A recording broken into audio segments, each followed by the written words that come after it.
Nesse bloco, nós vamos estudar os experimentos fatoriais 2 elevado à terceira. São 3 fatores, cada um deles com 2 níveis, baixo e alto. Vamos deixar o fator B com um nível baixo. Se a gente só pensar no A e C, nós podemos novamente aqui traçar um quadrado e aplicar a mesma convenção de letras que a gente vinha aplicando antes. AC, A, C e 1. E se a gente pensar agora no fator B, podemos acrescentar mais uma dimensão aqui no problema e colocar a face oposta desse cubo como sendo o fator B no nível alto. Ao fazer isso, a terminologia agora ganha uma terceira letra. Aqui esse vértice eu tenho todos os 3 fatores no nível alto. Aqui eu tenho o A e o B no nível alto, o nível C no baixo. Faz sentido, né? E assim por diante. Então eu tenho aqui as 8 combinações possíveis, que equivale a 2 elevado à terceira.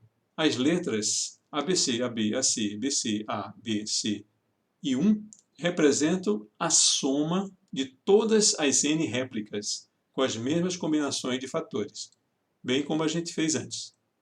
Tem uma outra representação geométrica que a gente pode usar para representar aqui o efeito médio do fator A. Eu vou pegar, então, a média das condições em que o fator A está no nível alto, menos a média em que o fator A está no nível baixo. Para estimar o efeito médio do fator B, mesma coisa. A média quando o nível B é alto, menos a média quando o nível B é baixo, que corresponde a essas duas faces aqui do cubo. Para o fator C, eu vou pegar o C alto menos o C baixo, né? A diferença entre as médias. Para as interações entre A e B, eu vou pegar aqui a média dos pontos situados nessa diagonal, menos a média dos pontos situados na outra diagonal.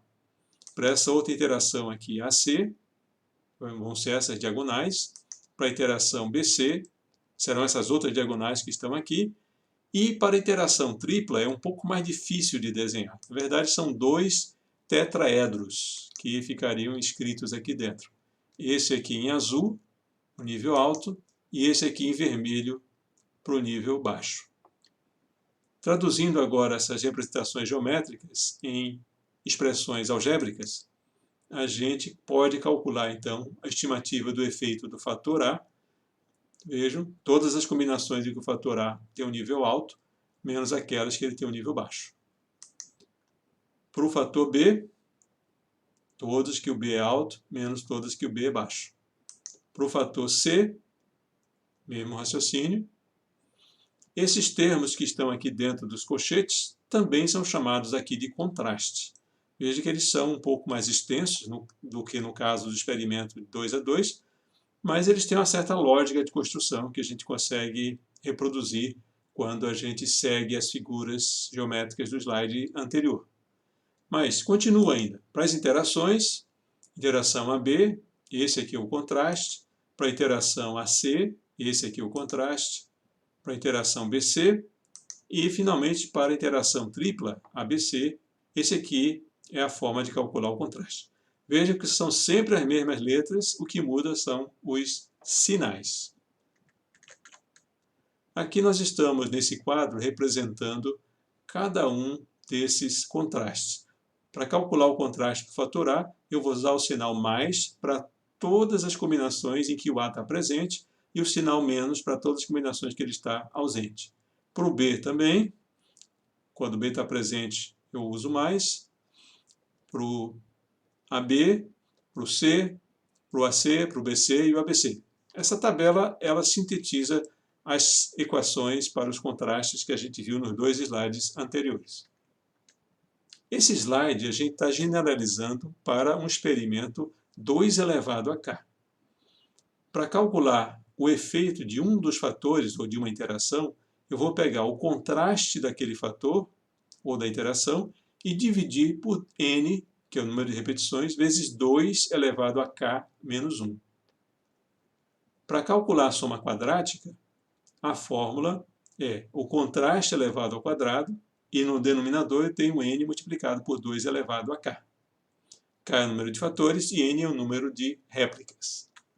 Vamos ver um exemplo envolvendo 2 a 3. 3 fatores e 2 medições de cada combinação. Os fatores aqui estão sendo chamados de A, B e C, e eles podem ter níveis baixos, representados aqui por -1, e níveis altos, representados aqui por +1. Então, essa combinação aqui de -1 e +1 corresponde a essas combinações aqui de acordo com a convenção de letras que a gente está utilizando. E aqui estão as repetições. Foram feitos 2 experimentos com a condição baixo, baixo, baixo, e os resultados foram 9 e 7. Foram feitos 2 experimentos com as condições alto, alto, alto, o resultado está aqui, 16 e 14. E as demais combinações também apresentam os 2 resultados aqui nessa coluna. Somando esses valores, nós temos as somas. E essas somas são atribuídas a cada uma dessas letras para a gente fazer as contas.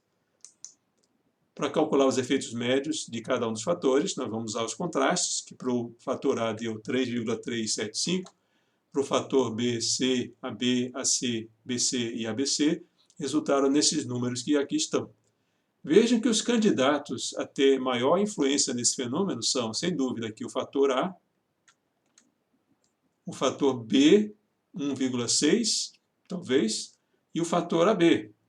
Os outros são, quem sabe até o ABC, mas os outros são muito pequenos.